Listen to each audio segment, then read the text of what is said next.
नमस्कार दोस्तों, स्वागत है आप सभी का आपके अपने चैनल बेसिक नॉलेज में। दोस्तों, आप में से बहुत सारे विद्यार्थियों का कमेंट आ रहा था, सर हम लोगों का कुछ सब्जेक्ट का अभी तक सिलेबस जारी नहीं हुआ है। मैंने आप लोग को इसके रिगार्डिंग बहुत दिन पहले एक वीडियो बनाया था कि आप लोग जब मॉडल पेपर जारी होगा तो उसको देखकर भी सिलेबस का पता लगाया जा सकता है। लेकिन दोस्तों, अभी तक ऑफिशियली मॉडल पेपर जारी नहीं हुआ है इनका कुछ सब्जेक्ट का।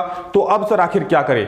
ना मॉडल पेपर जारी हुआ, ना सिलेबस जारी हुआ। मुझे समझ में नहीं आया सच में दोस्तों कि शिक्षा विभाग की एक ऐसी व्यवस्था है जिसमें एग्जाम तो लेगा पर उसका कोई सिलेबस नहीं है। बच्चे क्या पढ़कर एग्जाम देंगे, बच्चों को खुद पता नहीं है।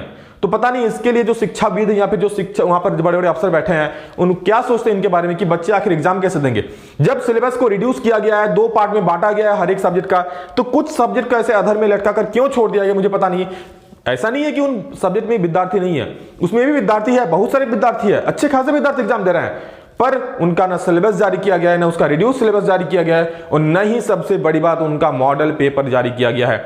मतलब मरो तो अच्छे से मरो, इस प्रकार है कि एक तो बच्चे को अगर सिलेबस पता चलेगा तो उसके अकॉर्डिंग पढ़ के चलिए एग्जाम दें। आप मॉडल पर नहीं जारी कर रहे हैं, चलिए कोई कहीं से वो क्वेश्चन जुगाड़ कर लेगा।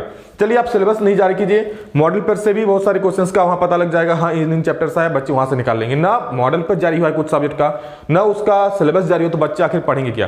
तो दोस्तों, मेरे तरफ से मेरी राय में आप लोग हम कहना चाहते हैं, देखिए मैक्सिमम सिलेबस में क्या हुआ है, देखिए 1-2 चैप्टर तो माइनस हुआ है, इसमें आप लोग को थोड़ा इसमें भुगतना पड़ सकता है क्योंकि रिड्यूस सिलेबस का पता नहीं चलेगा, क्योंकि जब सिलेबस ही जारी नहीं हुआ है। तो क्या ऐसा कीजिए ना, क्योंकि मैक्सिमम सब्जेक्ट में मैंने देखा कि पहले मान लीजिए किसी सब्जेक्ट में अगर 10 चैप्टर है, ध्यान से सुन लीजिए, अगर किसी सब्जेक्ट में टोटल 10 चैप्टर है, ठीक है, तो उसमें से उसको 5 आधा में बांट दिया गया है। मतलब 5 को पहले फर्स्ट टर्म के लिए रखा गया है, बाकी 5 को सेकंड टर्म के लिए रखा गया है। तो ऐसे दोस्तों आप लोग कर सकते हैं, जिनका अभी तक सिलेबस जारी नहीं हुआ उन लोग ध्यान से सुन लीजिए, चाहे आप किसी भी क्लास में पढ़ते हो, कोई भी सब्जेक्ट आपका, चाहे कंप्यूटर साइंस हो, पॉलिटी हो, चाहे जो भी हो, अगर आपका सिलेबस और मॉडल पर जारी नहीं हुआ है तो भैया आपको पता नहीं चलेगा आपका एग्जाम में कितना आएगा। और एग्जाम में दोस्तों मैक्सिमम सब्जेक्ट में मैंने देखा कि आप लोग का पहला चैप्टर को रखा गया है, पहले आधा चैप्टर को, और बाद का आधा चैप्टर को सेकंड टर्म के लिए रखा गया है। तो ऐसे में आप लोग ये कर सकते हैं कि जो सब्जेक्ट का सिलेबस जारी नहीं हुआ है उसका पहला आधा जो चैप्टर है, मतलब किसी में अगर 15 चैप्टर है तो पहले 7 चैप्टर पढ़ लीजिए आप, या फिर 8 चैप्टर पढ़ लीजिए। किसी में अगर 12 चैप्टर है तो पहला 6 चैप्टर भी आप पढ़ लीजिए, बाकी 6 चैप्टर सेकंड टर्म में पढ़ेंगे।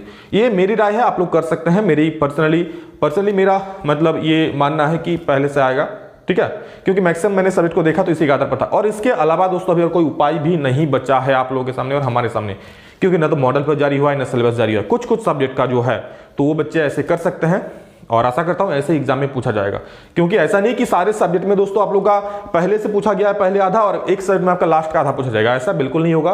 तो ये तो बिल्कुल सच है कि आप लोग का आधा से पूछा जाएगा और आधा जो पहले वाला है उससे एग्जाम में पूछा जाने वाला है, ठीक है। अब ऐसा नहीं कि जो बच्चे एग्जाम में सब्जेक्ट ले लिए उनका एग्जाम नहीं होगा, मॉडल पर जारी नहीं हुआ, सब्जेक्ट नहीं हुआ कि एग्जाम भी नहीं होगा, बिल्कुल गलत बात है। जो सब्जेक्ट लिए हैं उनका तो एग्जाम होगा। तो आप लोग ऐसा ही कीजिए कि आप लोग पहले का आधा चैप्टर पढ़ लीजिए और बाद का आधा चैप्टर को छोड़ दीजिए सेकंड टर्म के लिए, ठीक है। आशा करते हैं इससे आप लोग को थोड़ा बहुत जानकारी मिली हो, क्योंकि बहुत सारे बच्चे कमेंट कर रहे थे। और देखिए इस टॉपिक पर कोई वीडियो नहीं बनाता है, कोई विरोध नहीं करता है कि हाँ सर ये नहीं हुआ, और कोई इसके खिलाफ आवाज नहीं उठाया है। खुद न्यूज पेपर में आज तक ये बात सामने नहीं है। कितना बड़ा मिस्टेक है झारखंड बोर्ड का, समझ रहे हैं आप लोग, लेकिन कोई इसके खिलाफ कुछ नहीं बोला है। हो सकता है न्यूज चैनलों तक ये बात पहुंची ना हो, क्योंकि आप सब्जेक्ट बांट रहे हैं, विद्यार्थी उस सब्जेक्ट को ले रहे हैं, एग्जाम देंगे, तो उसको सिलेबस का पता होना चाहिए ना। चलिए सिलेबस वो भी आखिर कब, जब आपका रिड्यूस सिलेबस हो रहा है, जब आधा बढ़ रहा है, तब तो और ज्यादा जरूरी हो जाता है, वरना जरूरी नहीं था। चलिए बच्चे पूरा किताब पढ़ के जाते एग्जाम देते हैं, लेकिन जब सिलेबस आप रिड्यूस कर रहे हैं, आधा बांट रहे हैं, तब तो बहुत ज़्यादा जरूरी हो गया ये वाला बात। लेकिन फिर भी चलिए, अब ऐसी शिक्षा व्यवस्था है तो हम लोग क्या ही कर सकते हैं। आशा करते हैं इसमें सुधार होगा। जैक के नए अध्यक्ष आए हैं तो आशा करते हैं उनसे, डॉक्टर अनिल कुमार जी से, कि इसमें सुधार करेंगे और शिक्षा व्यवस्था को बेहतर करने का काम करेंगे। तो दोस्तों बस यही था, और आप लोग इसके आधार पर पढ़ सकते हैं जैसे मैंने आप लोग कहा, तो एग्जाम में आप लोग को इससे हेल्प होगा।